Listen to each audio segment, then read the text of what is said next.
Bonjour à tous, c'est Aurélie, j'espère que vous allez bien. Aujourd'hui, je reviens dans cette nouvelle vidéo pour vous parler d'un livre. Donc c'est le livre de Marie Kondo, La magie du rangement. Je pense que quand on s'intéresse au minimalisme, au rangement, à l'organisation, je pense que c'est vraiment un livre à lire. Et du coup, aujourd'hui, dans cette vidéo, j'avais envie de vous parler un peu des principales idées du livre. Donc dans le premier chapitre, elle nous explique pourquoi nos maisons ne restent pas rangées. En fait, elle nous explique qu'on n'apprend pas le rangement à l'école et que du coup, on ne sait pas forcément comment faire. Et que la plupart d'entre nous, on range notre maison, on la dérange et on la re-range à nouveau un mois, 2 mois plus tard. Et finalement, on fait que ça toute notre vie. Donc du coup, elle nous donne des astuces en fait pour que notre maison reste rangée. Donc la première, c'est de ranger correctement et une bonne fois pour toutes, donc en rangeant tout d'un seul coup. Et la deuxième, c'est de trier en fait par catégorie d'objets et non par pièce. Donc par exemple, tous les vêtements, puis tous les livres, etc. Donc dans le chapitre 2, Marie Kondo nous explique comment jeter en fait en une seule fois. Donc il faut d'abord visualiser en fait l'espace qu'on voudrait avoir, par exemple visualiser sa chambre idéale. Est-ce qu'on a envie d'une chambre qui ressemble à une chambre d'hôtel par exemple? Est-ce qu'on veut un salon très épuré, etc. La deuxième étape, c'est de se demander pourquoi est-ce qu'on veut ce type d'intérieur. Donc pourquoi est-ce qu'on veut un salon épuré? Pourquoi est-ce qu'on veut une chambre qui ressemble à une chambre d'hôtel? La troisième étape consiste à faire un tour d'horizon de ce qu'on possède. Et la quatrième étape, c'est choisir ce qu'on garde et ce qu'on jette.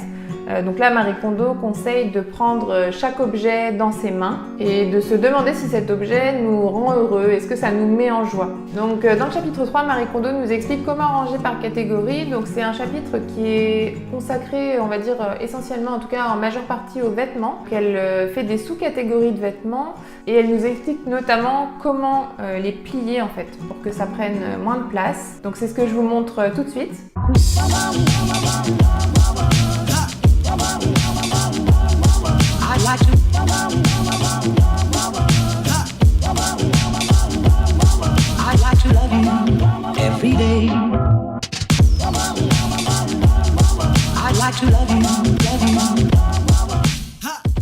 Ensuite, elle nous parle des livres et elle nous conseille de nous débarrasser en fait des livres qu'on n'a jamais lus ou ceux qu'on a commencé mais qu'on n'a jamais fini. Donc, elle nous parle aussi du tri des papiers, du tri des objets divers comme les DVD, les CD, les pièces de monnaie, le maquillage. Elle aborde aussi la question des souvenirs, donc des objets qui ont une forte valeur sentimentale.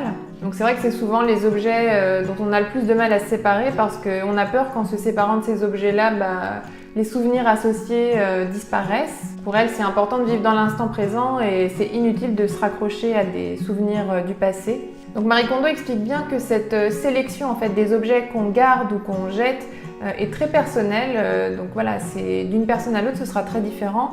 Et c'est vrai que pour bien sélectionner les objets qu'on a envie de garder, il faut aussi bien se connaître. Il faut aussi être à l'écoute de soi en fait. Savoir si ça nous rend heureux ou pas. Et du coup, c'est très important d'être à l'écoute de son intuition. Donc dans le chapitre 4, elle nous explique un petit peu comment est-ce qu'elle fait, elle, au quotidien pour ranger. Donc elle nous donne différentes astuces. Je ne vais pas forcément les détailler ici, je vais vous les donner un petit peu comme ça. Donc par exemple, elle a choisi une place pour chaque objet. Elle vide son sac à chaque fois qu'elle rentre chez elle et elle range les affaires à leur place. Elle n'empile jamais les choses, elle range à la verticale, donc comme on l'a vu pour les vêtements précédemment. Elle laisse toujours la baignoire et l'évier de la cuisine dégagés. Elle dit aussi que ça ne sert à rien de ranger si on ne se débarrasse pas du superflu, donc il faut d'abord jeter avant de ranger. Et elle dit aussi qu'il faut savoir être reconnaissant envers nos affaires. Donc ça, c'est vrai qu'on retrouve quand même pas mal en fait la culture japonaise, où finalement c'est quand même assez spirituel. Donc Marie Kondo, en fait, elle remercie ses affaires quotidiennement pour les services rendus au cours de la journée. Elle dit que traiter ses affaires avec respect, ça va leur permettre en fait de durer plus longtemps. Donc enfin, dans le chapitre 5, Marie Kondo nous explique comment la magie du rangement va transformer notre vie de façon spectaculaire. Donc elle nous parle de différentes choses et notamment des effets bénéfiques du rangement sur ses clients. Donc elle dit qu'après avoir rangé, ses clients ont découvert ce qu'ils voulaient vraiment faire de leur vie, que ça a renforcé leur confiance en eux et leur capacité à prendre des décisions. Ça leur a permis de se détacher de leur passé et d'être plus confiants et plus sereins face à l'avenir.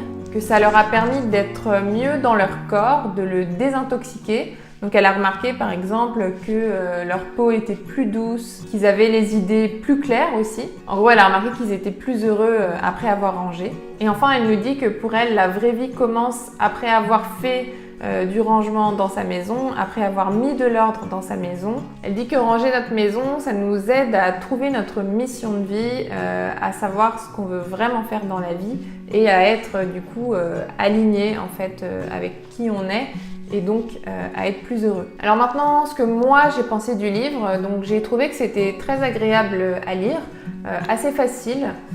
C'est plutôt bien expliqué, elle donne des exemples. J'aime bien de toute façon l'idée que voilà, quand on range, quand on met de l'ordre dans son intérieur, on met de l'ordre dans sa vie, on est plus heureux aussi, plus confiant.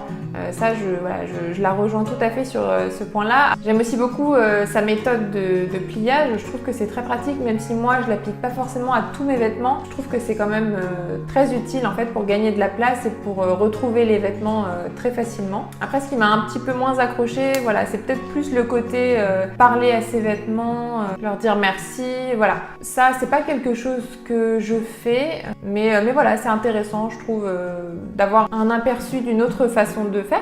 De toute façon, pour moi, dans chaque livre, en fait, il y a toujours du bon et toujours du moins bon, des choses qui nous parlent pas. Je pense qu'il faut pas s'arrêter, en fait, à une ou deux choses qu'on trouve un peu bizarres. Je pense qu'il faut vraiment se lancer, lire le livre et puis voilà, laisser de côté ce qui ne nous parle pas et prendre que le bon et pouvoir l'appliquer à sa vie. Donc voilà, on arrive à la fin de cette vidéo. J'espère qu'elle vous a plu. Si c'est le cas, n'hésitez pas à vous abonner à la chaîne pour ne rater aucune vidéo. Vous pouvez aussi télécharger mon bonus gratuit où je vous donne des conseils pour simplifier votre vie.